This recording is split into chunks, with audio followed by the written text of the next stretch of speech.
Hello, everybody. Welcome to this episode of the FTR podcast. Hello. You're not happy? No.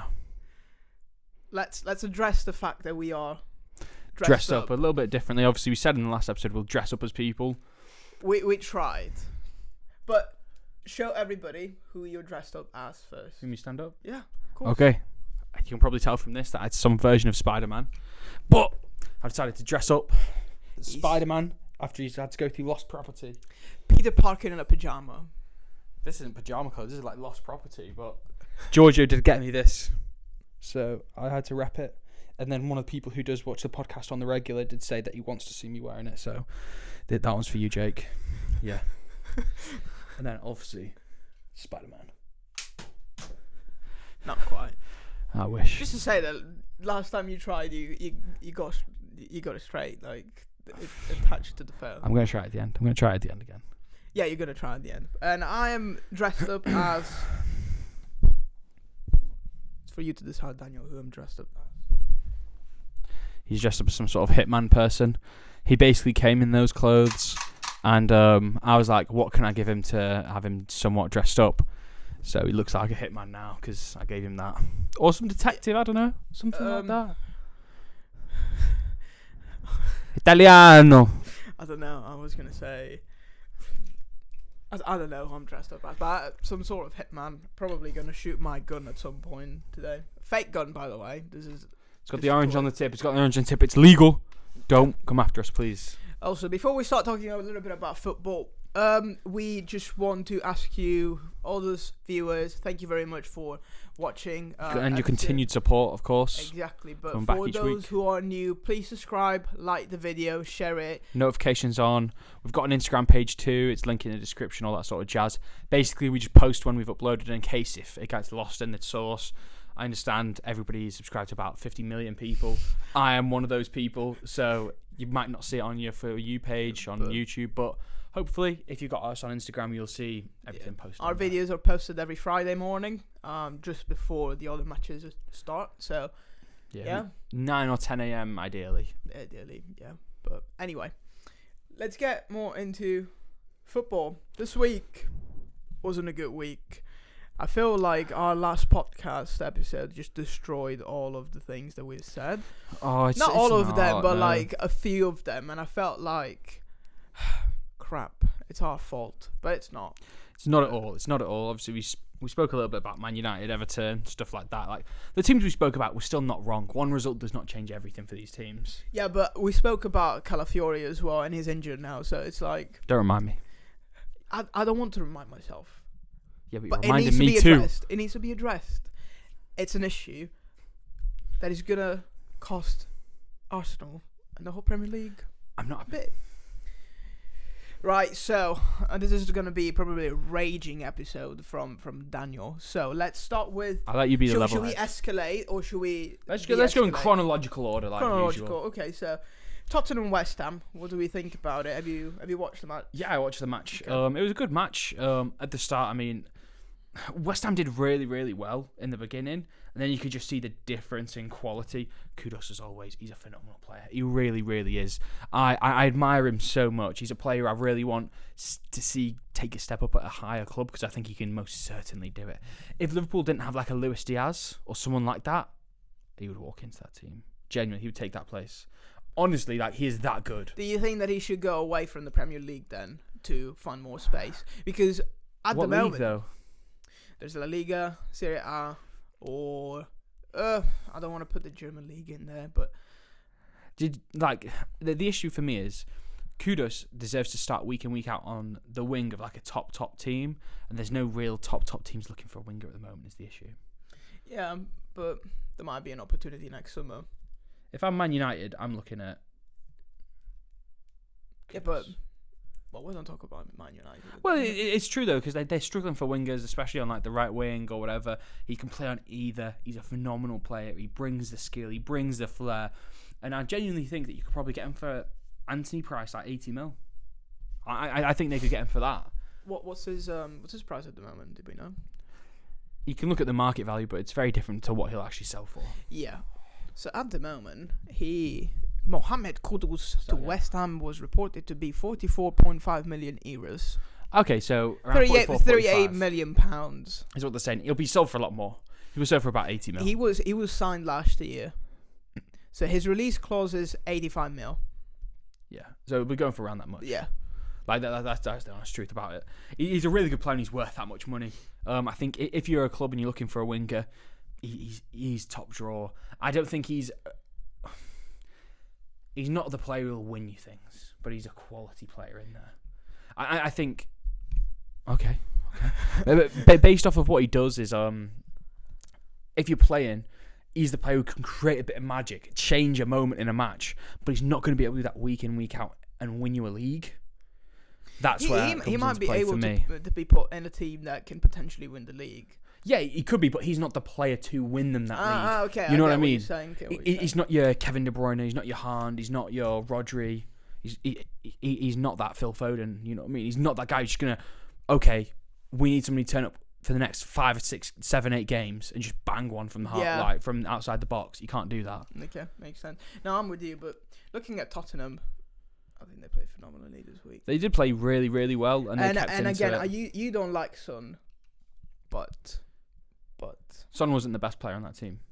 He was put as the player of the match. It should have been Kulusevski. Yeah, but it's Son's first match back. It's just my opinion. You know, I like Son, and he played really well. Scored a goal as well. I get you. Shows that he's not done yet with his career. You know what I mean? So for me, I just look at Kulusevski. He was phenomenal. He was causing so many issues in that midfield role. He was playing really, really well. For me, Brennan Johnson again, really good. Like this Spurs team, a lot of people are unhappy because they're getting these losses here and there, and they're not playing the greatest of football against a lot of teams. But how far can they get? They will be how they are now, Europa League team, maybe Conference League. Can they win the Europa League? You think this year? No. Why not? Because it's Tottenham. Oh yeah. That would be a joke when it comes to other teams, but with them, it's not in their culture. It's not in the nature of the team. It's a huge thing to be able to build up a culture of winning and getting into the style of things. They have none of that. Jurgen Klopp, when he came into Liverpool, there's a little thing on the tunnel saying you'll never walk alone, a little badge which people tap going down. He said, none of you are allowed to touch it until you win a trophy. What a man. And none of them were allowed to until they won a trophy. It's instilling that winning mentality. At Spurs, what happens when they get called out for not winning? Manager gets sacked, manager gets sacked, manager gets sacked. Everyone's seen the Antonio Conte freak out with them. Ange Postecoglou, when they played against Brighton, was borderline that. He was like, I'm not being funny, but I'm calling out some of these players. And fair play. Yeah. I guess if the manager manages them well, I think that they get to like quarterfinal, semi-final of Europa League. I reckon. I think, they will challenge for like Europa League this season. Maybe 5th, 6th place. Maybe Europa League, Conference League. Who knows? I don't even think maybe 5th or 6th because there's some other quality teams in there. Maybe like 7th or 8th. And that's not me being disrespectful to Spurs. Right now they're 7th. Yeah. So yeah, I can't believe them. It's because I look at teams like Newcastle, for example, and I think they can have more of a sustained effort because at the moment they're where they are with so many injuries. You look at Chelsea, really good team. Liverpool, really good team. Then you've got Arsenal and obviously Man City in there too. So I think they definitely are a very strong amount of teams, and Villa too. I'm sorry, I forgot them.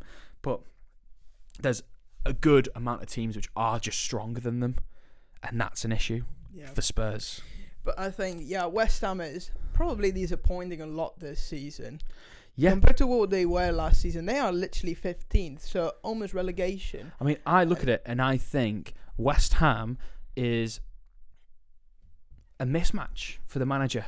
Like, they ended up winning the Europa League or Conference League?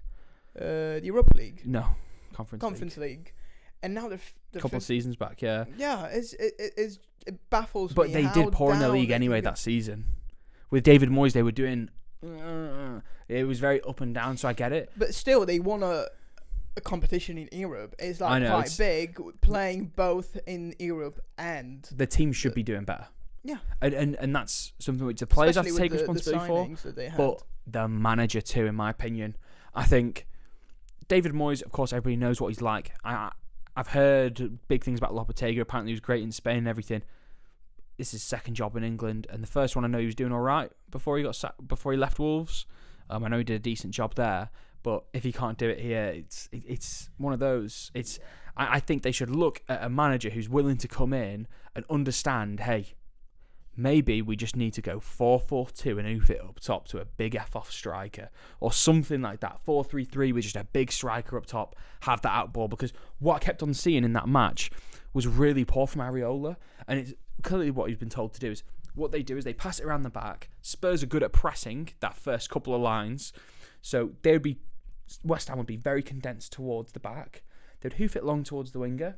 The wingers can't win the ball because they're not aerial like that. Either the ball goes out of play because Areola can't kick it properly, or Tottenham just get the ball. And it was just, they need an out ball there. And the out ball clearly is Mikel Antonio up top. Don't drop all your players back. Have it so that there's that option of a couple players up top who can pass it around, hold it up until the rest of the players join them up top. But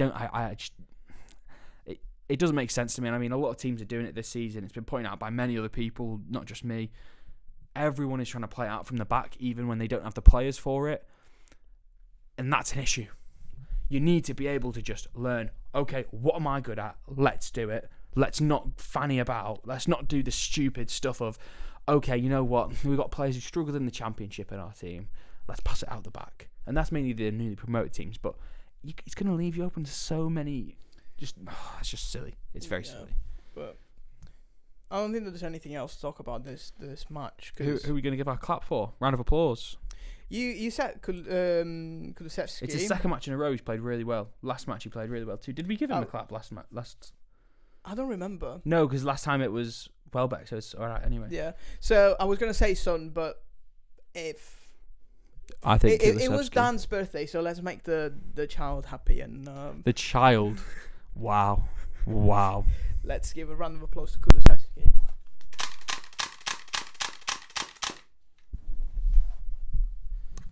I should have this every week. I love it. It's great. Anyway, let's go. Let's get to Aston Villa, Fulham. Yeah. Really good start by Fulham. They played really well. 5th minute where Raul just bang. Goal. I mean, even then it was 1-1 for a long time. But I mean, Villa they've had the week off. It's an expected win for Villa, if I'm being honest. Fulham are a good team, but without all of that happening, obviously there was red cards on each team, but I didn't really see too much of that. It's an expected win for Villa at the end of the day. They should be coming. They should be beating in Fulham. It's a potential banana slip. You know what I mean? Potential okay, yeah, we could struggle here, which they did a little bit, but they were able to show their quality.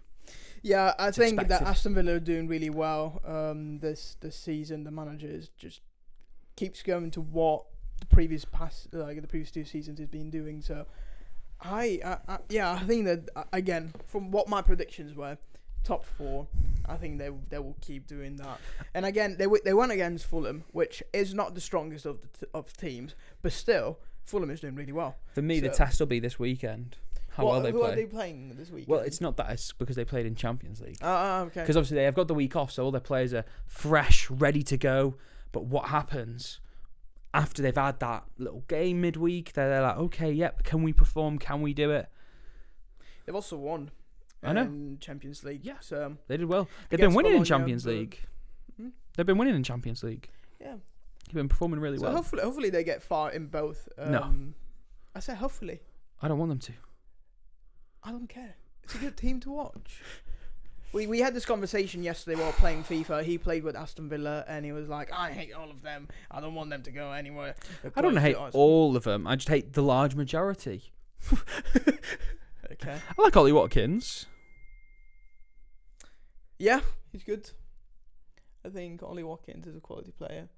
A lot of the people in the team are good players. I hate John McGinn. I hate him. Oh. I despise that man. I think he's good. I hate him. He's a rat. And I am so sad that he's actually Scottish because he could play for... Do you think he'd play for England? No, I'm not saying that he could play for England. I'm saying if he was another nationality who had a better national team, he could perform better. You mean he wouldn't start? He would start. I mean, Does he if start he for- was Italian, he would start. Because at the moment, Italy hasn't got anybody. But Well, that's the point, though. England, even like in England, he wouldn't start. It's just Spain, he wouldn't start. Brazil, he wouldn't start. France, he wouldn't start. Argentina, he wouldn't start. All the top teams, he's not good enough, so it's fine. Italy is a top team. Just at the moment, it's not got good. It's not got good players. But that's why you're not a top team at the moment. Hey, You're a huge country. How many World Cups? Huge country. How many World Cups has England won? 2 World Wars, 1 World Cup. How many Italy has won? 0 World Wars? No, World Wars. World Cups. That's what I'm saying. No, 0 actually, World Wars. Italy won a little bit in the first. Yeah, you switched sides because you were scared. You're like, please hit me, please. All right, let's not go into war because my country. Anyway, Losers. Anyway, we'll move on. So who do we want to give a round of applause to? We spoke about Ollie Watkins. I'll give it to Watkins. Yeah. He's a good player. He performed well. He's been struggling to get into form a bit. Obviously, short break. He was at the Euros. He's now playing in Champions League, everything. But well done. Yeah, well done. Oh, Be careful. I almost broke it. Yeah, be careful. Man United, Brentford. Finally. Man United It get a win. happened. But I mean, the issue I always have with Man United and Man United fans is, if they played Brentford 3 times in a row and they won all 3 matches, Man United fans would be like, we're back. Give them 2 more games if they win. They're like, we're back. It's all turned around. No, it's not. You're playing against poor teams who you should be smacking. And yet, so they were down 1-0 at the first, literally the last minute of the first time, and then they just turned around and scored 2 goals, which, it's not bad to see. Oh, of course the not. fact that, I don't know if it was the manager, I don't know if it was the players, I don't know what it was. Probably a mix. Yeah. You can see growth a little bit. I'm not saying like it's like an exponential growth in the team and in their mentality, but still there's a little bit to be recognized and acknowledged. Makes sense. So definitely. I mean, Man United, they're going through a period where they could have easily lost that match, if we're being honest. They've been through a very tough spell. The week break came in very, very fortunately for them, I think, because I think if they didn't have that break, they would have lost. Genuinely, I think they would have lost that match if they didn't have the week break. Because that week break, you can mentally reset. Some of the players are away with other countries, but there's a lot of that core team. How many players were away? Manu would have been away. I don't know. Probably De Ligt would have been away, I'm guessing. Dallo would have been away. Fernandes was away, probably. Fernandes. Ericsson was away. Højlund would have been away because he goes with Ericsson. Yeah. No. Højlund is Norwegian. No, he's not. Oh, yeah, no, you're right. Oh, who am I? Haaland. No, there's another Norwegian. Anyway, it's not Odegaard.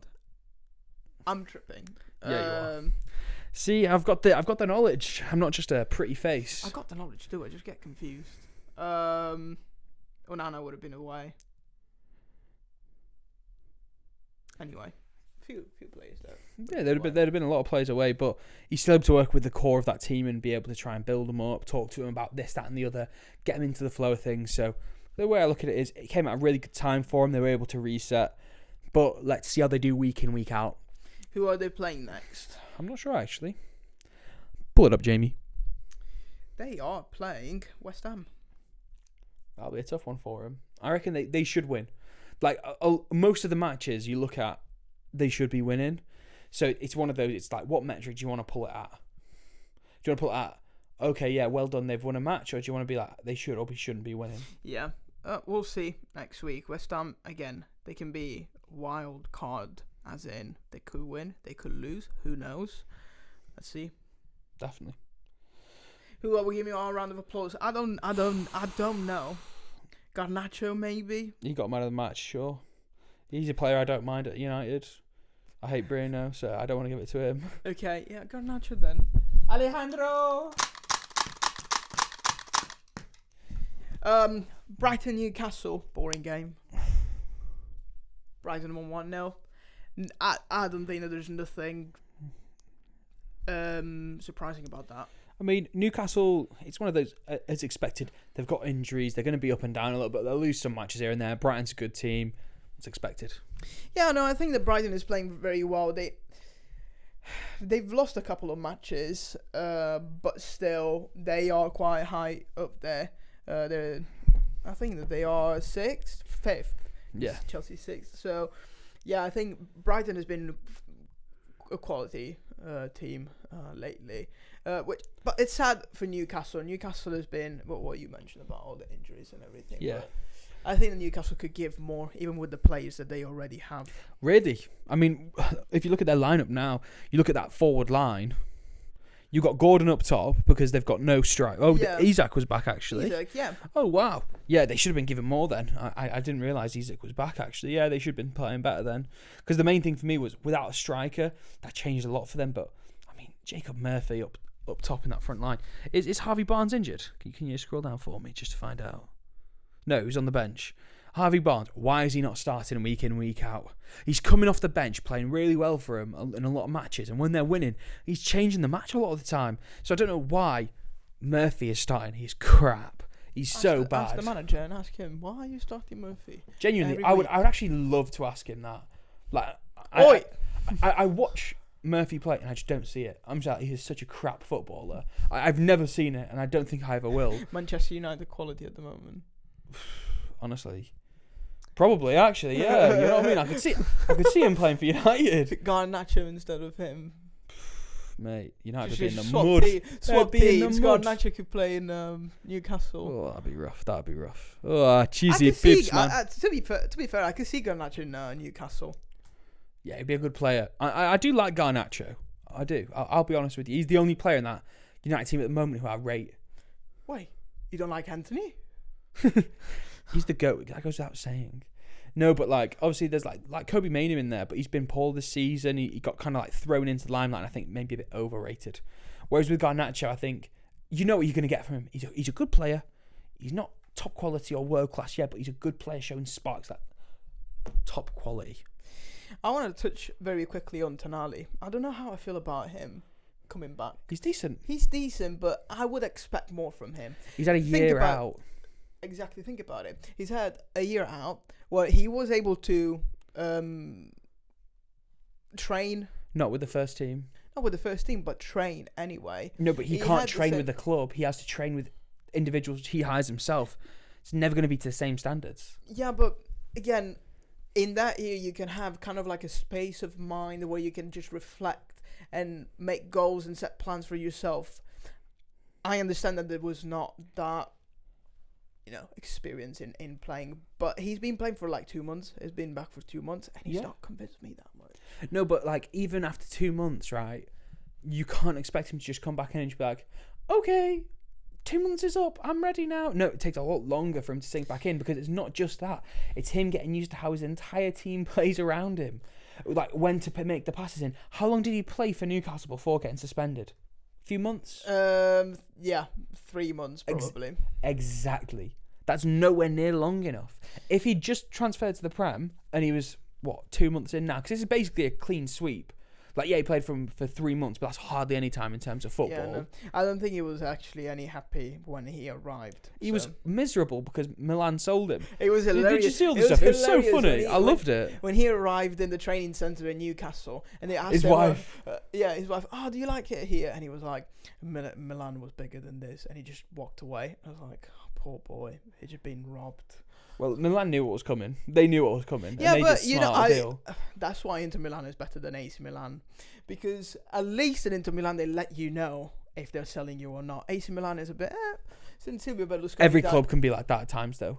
If you need to, you need to. So you don't know about the management of AC Milan. Silvio Berlusconi, bless him, he's died. He's dead like now. Like he died a couple of. When did he die? I don't know. 6 months ago or something. Yeah, he when he took over for like 20 odd years or something like that. He's just been very stingy. Yes, thank you. So he's bought another club as well, and his son is running it now. They're not there. They have just been so bad with their players and everything. And I guess that this is with Tonali was the epitome of the badness. Ah, no, I would disagree. Like, obviously, I don't know Yeah, but the you other don't know bad things. anything about it. I don't know the other bad things they've done, but that is not bad at all for me. If a player is breaking the rules openly and is betting on matches, and you find out, that's clearly what happened, right? Obviously, nobody knows of course, for a fact. but like You if get you rid of him. actually do love a player, you want the best for him. He's in your club. Try to find solutions with him rather than say, "Oh, we found out about this." But he has to do what's in the best interest of the club too. Him doing that, he's been disrespectful to the club. What happened with the with the players and with the fans? The fans were raging. Were raging about this. Of course, they didn't know about the betting and everything, but like it destroyed completely the fan base of AC Milan. Like when he left for a full year, they had they were all sad that he left. AC Milan wasn't playing the same way they were playing. They literally won the league, and then they got they got nothing out of it after that. Even in Champions League, they just got kicked out right away. So the influence that can have in everything is just massive. So I think when something like this happens, you need to be a bit more careful on what you do and have open and clear communication with the player, because as far as we know, he didn't know anything. He just said, "Oh, by the way, you're moving to Newcastle in a week." Like, imagine if that happens to you. Like, "Oh, by the way, you're moving to Russia. Not Russia. I don't know. Somewhere where you don't want to go." Yeah, but at the same time, you've got to take responsibility. And Tonali himself is responsible for that. Because if Tonali didn't gamble, I understand where you're coming from because you're saying the treatment and everything, but it doesn't matter. Yeah, but if I slap you, spit in your face, and I'm there like, why is the police on me? Why am I being arrested? Why am I being taken to prison? It's my own damn fault. And this is what you see in media and everything when certain people get arrested for things. Like, "Oh, why did they get arrested? It was so nice." Then you're like, "Oh, no, he's a diddy." You know what I mean? He's a fiddler. You know what I mean? Yeah. I completely understand that. And I'm with you in this. Only after the team has actually talked with the player. Because, as I said, as far as I know, the team didn't really talk to the player about this, about the problem. Like, did they actually sell him because he was betting on the matches? 100%. But did he know about this? Or were they just like, "Oh, we got an offer, we need the money"? No, it's 100% they did it that way around. And like, genuinely, obviously we don't know like for 100%, but I would bet so much money on it. Yeah, I don't want to spend too long on this, but it's just a completely different thing that we get to go through with like people with addictions and stuff, how they will react. Like, even if you work with people with addictions, right? Some people, yeah. Exactly. So like, if you tell them, "Oh, you need to stop," one time, and they're like, "Yeah, I'll stop," will they actually stop? Or you need more treatment? No, you need more treatment. However, at the same time, if a police officer is addicted to crack and is smoking crack before his shifts, what do you think the police force are going to do? Are they going to say, "Well, you know what, keep your job with us, right? You might get suspended for a little bit, but we're going to help you out"? Or are they going to say, "No, you're sacked because we can't trust you anymore"? Regardless of you need help with your addiction, there's other things which have to happen. They didn't sack him. They sold him to another club. Exactly. That's the football equivalent of getting sacked. No, they sold him to a different club, and then Newcastle got robbed because he was playing. It was amazing. I respect that bit of business. I know. Yeah, but that's what I'm saying. Like, it's bad business. It's not bad business. It's good business, but it's bad business because you want to see. Me as a fan of the game, I just want to see the best of the players, and I want to see good football. And he was playing really good football, but then he got robbed. Like the team got robbed. I'll be honest with you. If I'm there and I'm an AC Milan supporter, right? Let's say I'm an AC Milan supporter. I'm there. Okay, yeah. Tonali's gone. I'm devastated, right? Yeah, I get that. But then when I hear months later that he's doing gambling, he's been banned for a year. You know what I'm doing? I was wrong, and I'm laughing. I'm happy because I'm like, we got rid of him. And then this goes for any Arsenal player. If any Arsenal player got sold randomly, obviously I'd be devastated if they're a top quality player, right? Yeah, it's just, I don't know. I think I care too much about people. I just look at people and I feel bad. Yeah, but actions have consequences, and No, that was the consequences. I know, but I still feel bad, like family destroyed. Like I don't know how his relationship with his wife was. Like she was trying to be so nice to him. So look at England, it probably and he's strained like, it. I don't care. It's probably strained a bit, but you know what probably happened in that meeting with AC Milan, whether it was a day or a week before he left, they probably said, "We know you've been gambling, right? We've sold you off. You're going to Newcastle, and this conversation never happened. Bye." Yeah. Internally, probably they're like, that's why I can never work into business, probably because I just care too much about people. But anyway, who are we giving our round of applause to this? "Oh, Danny Welbeck again. He scored the goal. He's Yeah, doing phenomenally." This guy just. I love Danny Welbeck.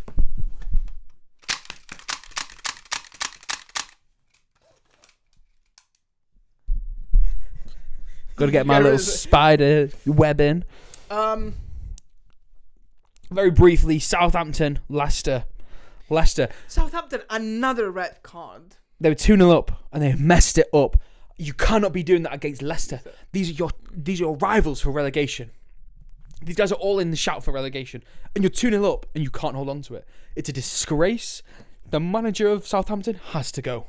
Genuinely, he's gone. He's been bad-mouthing his players now for the past couple of games. That is what gets managers sacked. He's going sooner or later.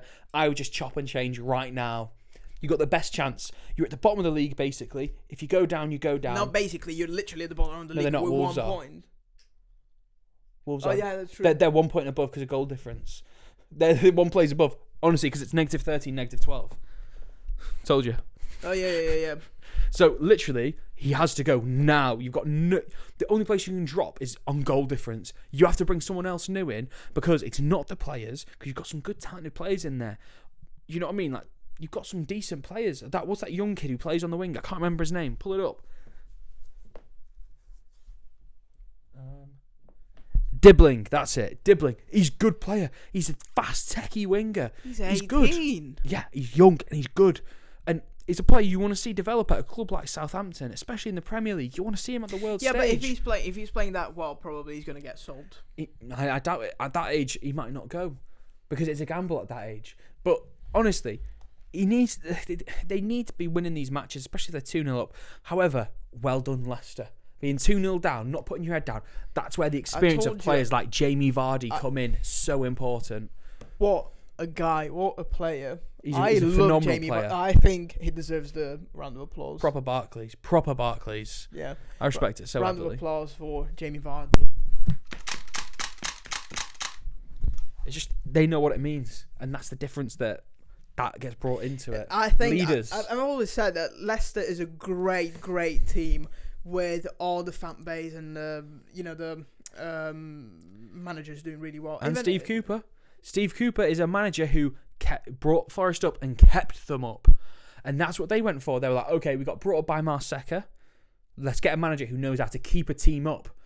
If Steve Cooper's that guy, you bring him in. And this is what other teams have not done. They've not brought in a manager like that who can just say, yeah, I'll keep you up. I've got a good shout at it. Yeah. So, you know what I mean? I'll say something as well. Just it's not related to football, but Steve Cooper is the most English-looking man that you will ever meet. Every time I talk about before him. moving to England, Steve Cooper is how I imagine Englishmen to look like, all of them. Oh, a little bit. And then I met Daniel. Oh, thank you. And I wasn't wrong. Who? Anyway, fantastic performance by Leicester. Just very, very well done. Yeah, well done to them. Now, leave the floor to Daniel. I don't even want to be on camera for this. I'll let you rage about Bournemouth Arsenal. I'll leave, and then who's going to speak? No, I need you to level me out. I need you to be here and do the counter arguments because I know there'll be some stuff which people disagree with. There's no counter argument. It's disgusting. Okay. The referees actually ruining the game. There's like the third podcast which I've spoke about the referees on. We're episode 9. 2 of the weeks were international breaks. There's like half the weeks I'm there like, oh, the refs are crap. They're diabolical. Look at the camera while you speak about it. Come closer if you want. Each week, I'm talking about the referees. Each week, there's non-stop errors, there's issues, there's inconsistencies. I'm talking about a match which we're going to talk about in a little bit. Why did Chelsea not get a red if Saliba got a red? It's the same weekend. It's the same weekend. It's one day apart. It's less than around 24 hours apart, genuinely. How is this mistake being made? How? I'm sorry, Saliba's there, he touches the guy, right? Yeah, he brings him down. It's very light, bear in mind. He's just after this, like in the middle of the centre circle, the half which is on Arsenal's half, right? Ben White's on the left. Gabriel's just a bit behind Saliba. So you're telling me Evan Nielsen is going to have a ball coming over the top, touch it perfectly, and while touching it perfectly, Saliba can't catch up to him. You know what I mean? And then also accelerate fully towards goal and score past Raya, one of the best goalkeepers at the moment. You're telling me all that is a clear and obvious goal-scoring opportunity? Shut up, mate. Shut up, PGMOL. And I know this is full-on conspiracy theory, but Howard Webb, you were involved in it too. We all saw you in the stands. We all saw you texting on your phone and everything. And then miraculously, the referee's been told to go check over on the little monitor. Grow up, you bunch of frauds. This is why we need an independent body to come in, not to check the Premier League, but to check you, because they're all disgraceful. And we've talked about it a little bit, but we'll talk about it again because there's more talking about the referees to come. But they come out, and if anyone so much within the mainstream media, if any of the managers, players, referees, not referees, but players, managers, anybody comes out and says anything about them, they get huge fines, they get disciplinary issues, and in my opinion, they get stuff like this happening to them. I believe that the reason why we're getting shafted at the moment is because of what Mikel Arteta got away with last season when he said it was a disgrace. I think that they're flipping raging about it, and they're saying, you know what, we can't let them get away with it again. We're going to tighten the rules on them, and because it's letter of the law, no, it's down to interpretation. Halfway through the match, well, not even halfway through the match, after the match, I went on Instagram and I saw all these pages, 433, stuff like that. They're all saying, do you think it's a red card? I said, no chance. 60% of the people who took that poll agreed with me. It's not a clear and obvious error. It's 60% of people agree with the referee. And yet again, is it a clear and obvious error? No, because it's clearly down to the referee. It's down to his interpretation of it. Therefore, it's not clear and obvious. Why are you overturning it, VAR? I thought it was only clear and obvious errors. It's clearly not. That's not what's happening. And don't get me wrong, Arsenal should have played better. We should have. But you've got to understand the injuries we've got. The defence is all we had left. The attack, Havertz just came back from a knock. Saka out. Gabriel Martinelli just back from a knock. Ødegaard out. We're struggling here. We need as much as we can get. And what's happening? Oh yeah, by the way, we're going to send Saliba off for something which isn't a red. Yeah, if he's closer to goal, 100% it's a red. But it's about where he is. I know this is a completely different governing body, so my point might be completely mute. When Saka was through against Italy in the Euros final, and was it Bonucci or Chiellini? Alright, it was Chiellini. I know he's saying Chiellini, but I couldn't care about that rat. He throttles Saka way worse. Clear and obvious that he's just trying to yank him. He's just trying to stop him. There's no intent there whatsoever. It's not a little nibble. It's disgraceful. He gets a yellow. Saka was through. And it was much further up the pitch. I know it's completely different, and I'm not saying it's because it's Saka or anything, but what I'm saying is we need a bit of consistency here, and it's disgusting that the referees are just letting this fly. And yet again this weekend, the referees, I counted every match at least 4 times in the matches which I watched. Obviously that's without the, without the 3 o'clock kickoffs, so including Sunday and Saturday, each match there was 4 people on any team which Arsenal were not on, which stopped play or kick the ball away. Each match, watch it. We're the only team which is getting penalised for it, and it's disgusting. It's a disgrace. We had 2 players sent off because of it. And then, whenever it gets brought up, Arsenal have had players get sent off, it's silly, it's Arsenal, they need to be more smart and everything. Every team is doing it. They're getting away with it. We're not. What's going to happen about it? Nothing. Yet again. Because Arsenal are a huge club. Bigger club than most people realise, and you've got to realise it based off the hate they receive. Genuinely, it's ridiculous. I watch it and I see lockdown season. We're going back this far even. when COVID was happening, start of the season, this is when we almost got top 4. I'm glad we didn't because it was a blessing in disguise for us, but we almost get top 4. Start of the season, first 3 games we lose.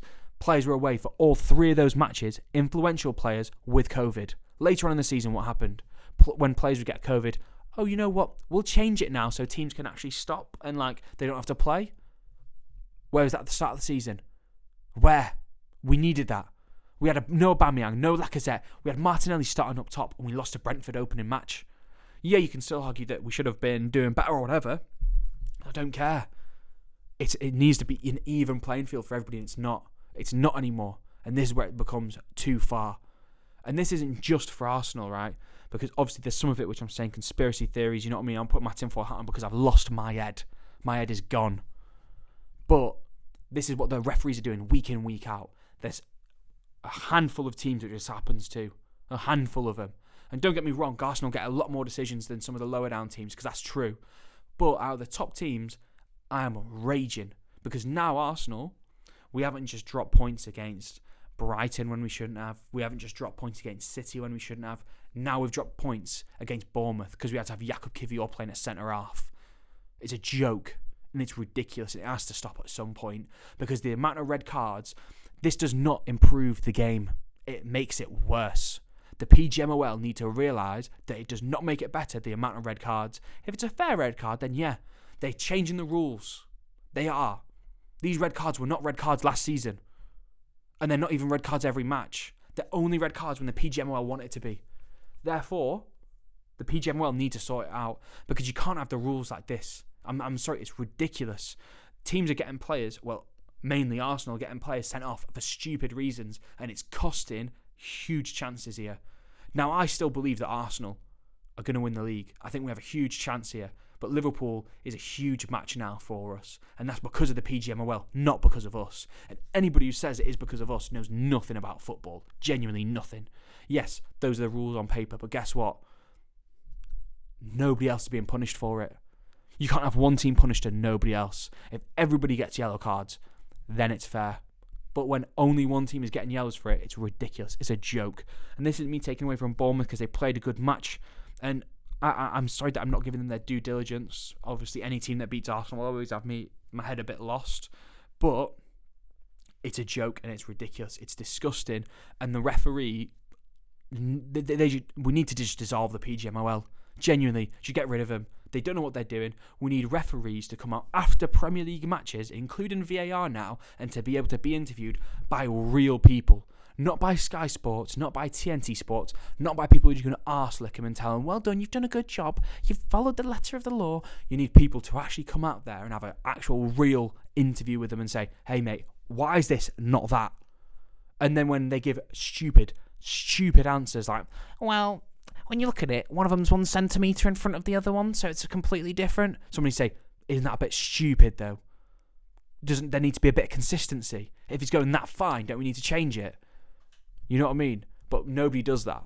All they get told is pat on the back, well done, you've done a good job. Referees is our job.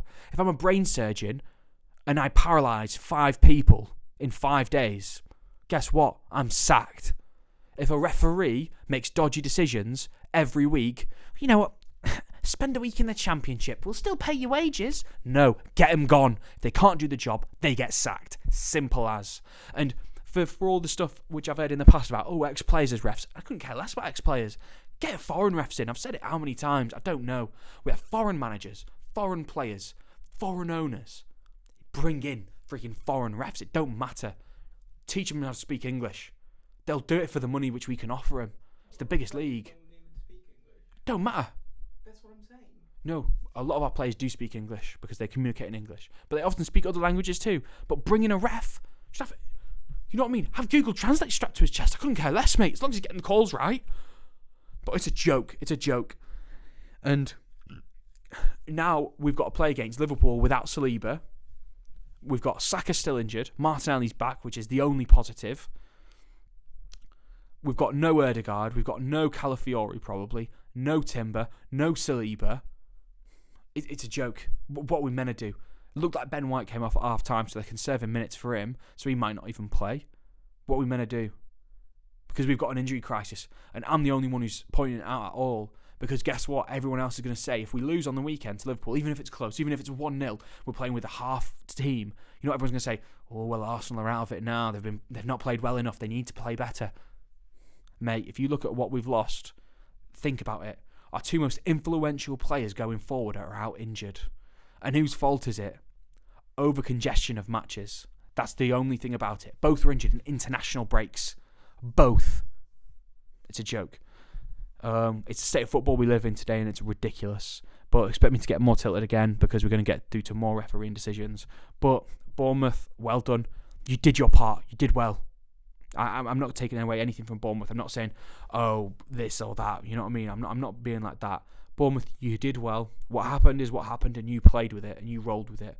Even if we were up to 11 men, you could argue that maybe you would have snagged a goal. You could have held on to it because we were more attacking before, obviously, everything changed. But, you know what I mean? Respect to them. They did what they were meant to do. They came in. They performed well. But at the end of the day, people are saying that, oh, Arsenal need to learn how to win matches when we're down. Yeah. If we're down to 10 men with a full squad, we can win. But guess what? When we're down to 10 men with half our squad out injured of our influential players, what do you think's going to happen? Honestly, some people just don't know what they're talking about, and I've had enough of it. So the round of applause for this week goes to Daniel's rant.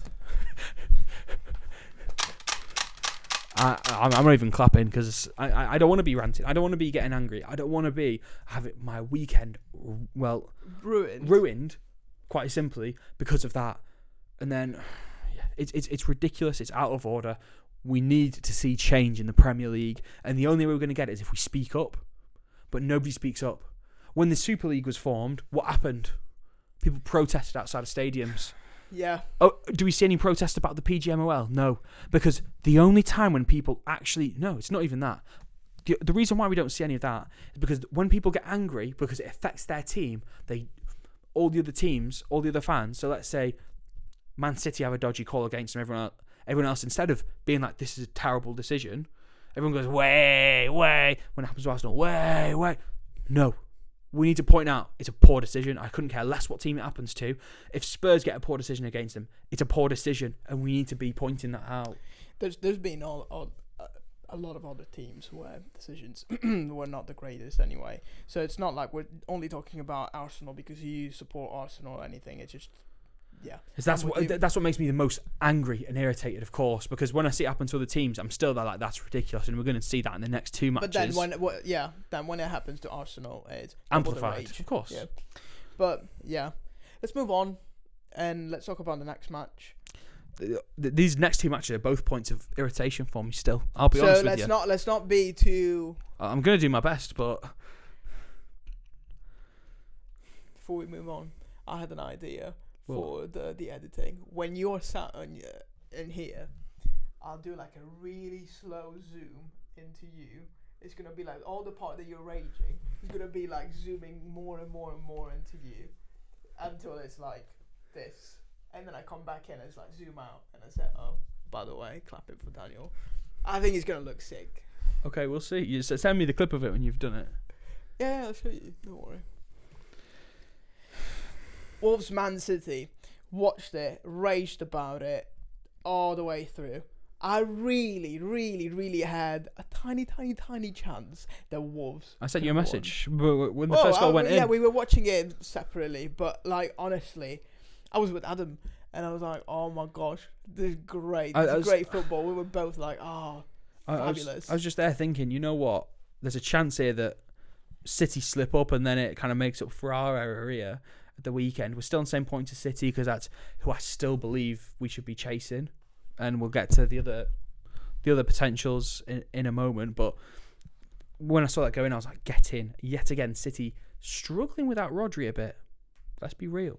Yeah, but you see the cracks. You see the cracks in the armour, and that's really good. What we were talking about while watching the match, me and Adam, was like the fact that Man City was struggling to pass the ball, to find those spaces.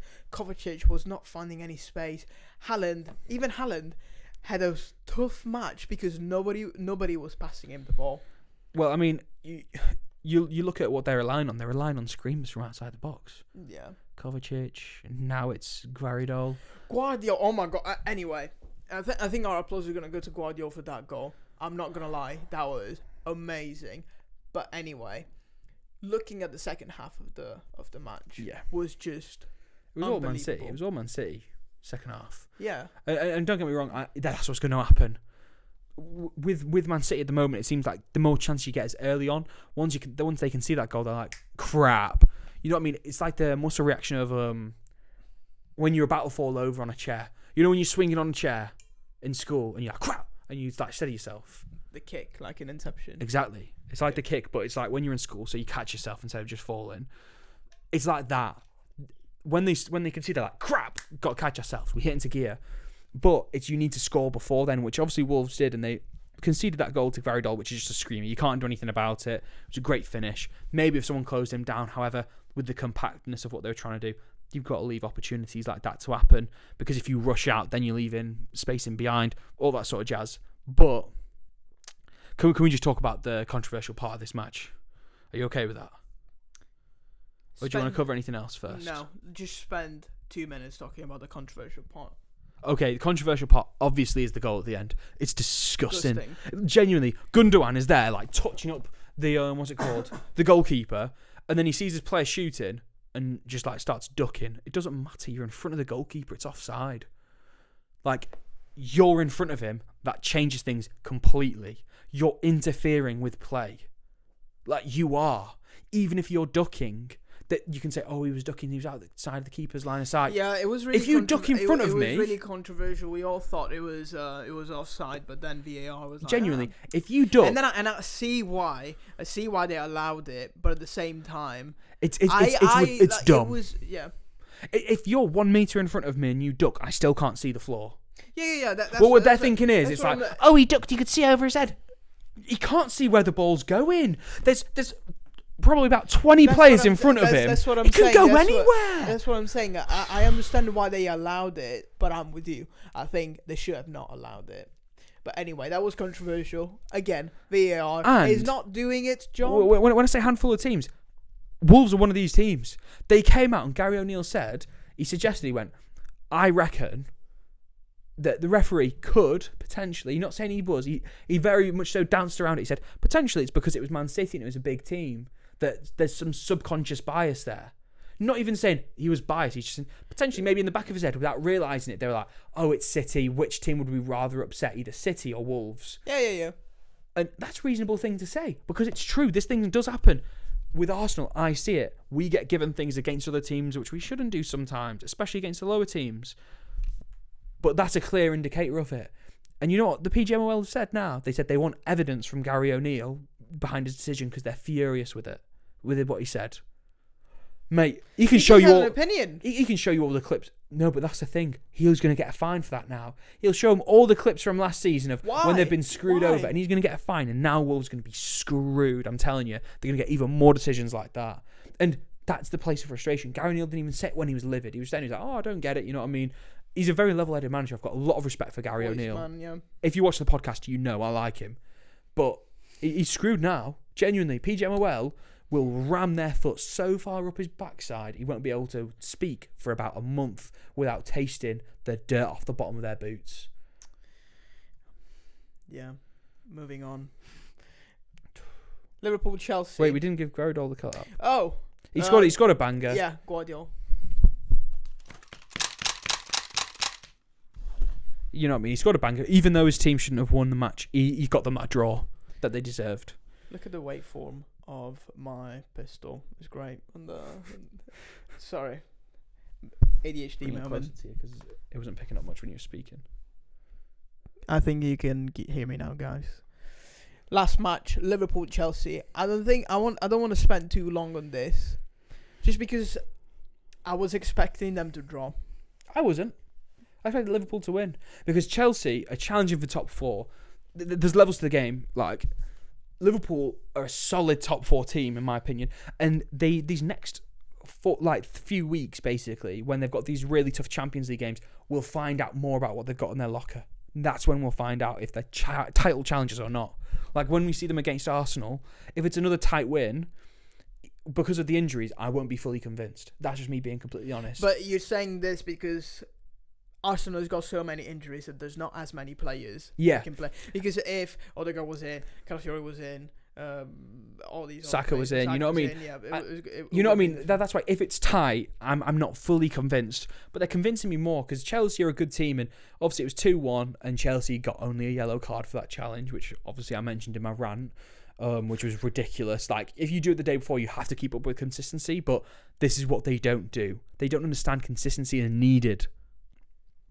It's a joke, but this is what we see week in, week out from the referees, and it's one of those. Liverpool played really well. They had loads of chances, and did you see the chance at the end with Darwin Núñez? Yeah, Darwin Núñez. But again, how was that a foul?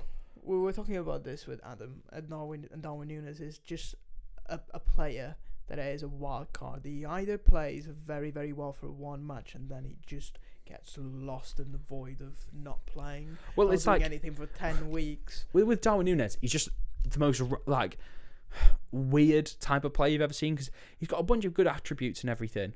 He can't finish normally. Like put him at the most difficult, weirdest angle ever, where he should cross the ball in and he'll just score a banger, and you say like, what just happened?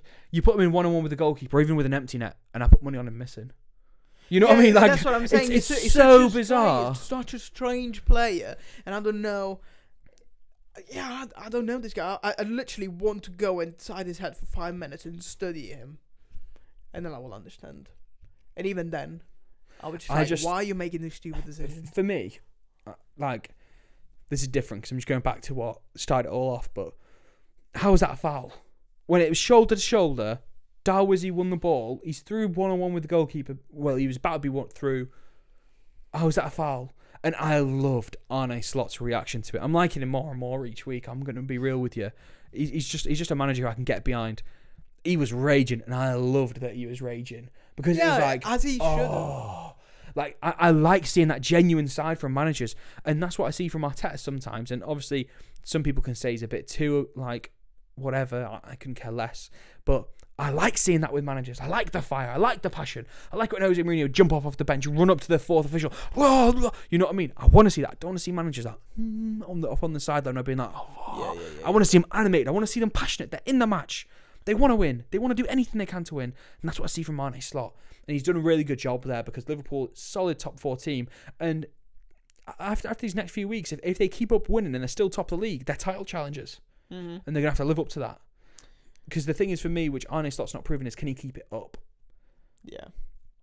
But we'll see. He's a good manager. And for me, it's obvious. I don't know who got man of the match, but very clear to me who gets man of the match. No. It's clear who gets my vote. Curtis Jones. Yeah, he is. What a player. Let's give him a round of applause. We need to say why, though, first. We need to give him his flowers. Curtis Jones, I hear a bit of disrespect in the past from Liverpool fans about him. I've always backed him. He's a good player. He can come in. He's physical. He can pass the ball off. Yeah, he's not a starter week in, week out. He shouldn't be for him. But he's a great player to have in that squad. He can come in, make an impact, make a difference. And in matches like that, he shows that, yes, my name is Curtis Jones, and I play for Liverpool, and I deserve to freaking be here. Yeah. So, mad respect to him for doing that. Beautiful. Thank you guys for watching this episode again. We really appreciate your support. Hopefully, you have enjoyed Daniel's rant. Yeah. Please cheer me up by liking and subscribing if you haven't already. I noticed that our last video didn't get 10 likes, so I don't get to make a serious. Thank you very much. Thank you very much, guys. But if this video gets... No, just joking. No. We won't do it again. Just give us 10 likes for this video just so we know that like you just don't want to see it. Yeah, please, because I would be very satisfied with that. I won. But thank you again for watching. Please remember to like the video, subscribe, and everything. And we'll see you next week. Oh, almost. Close, man.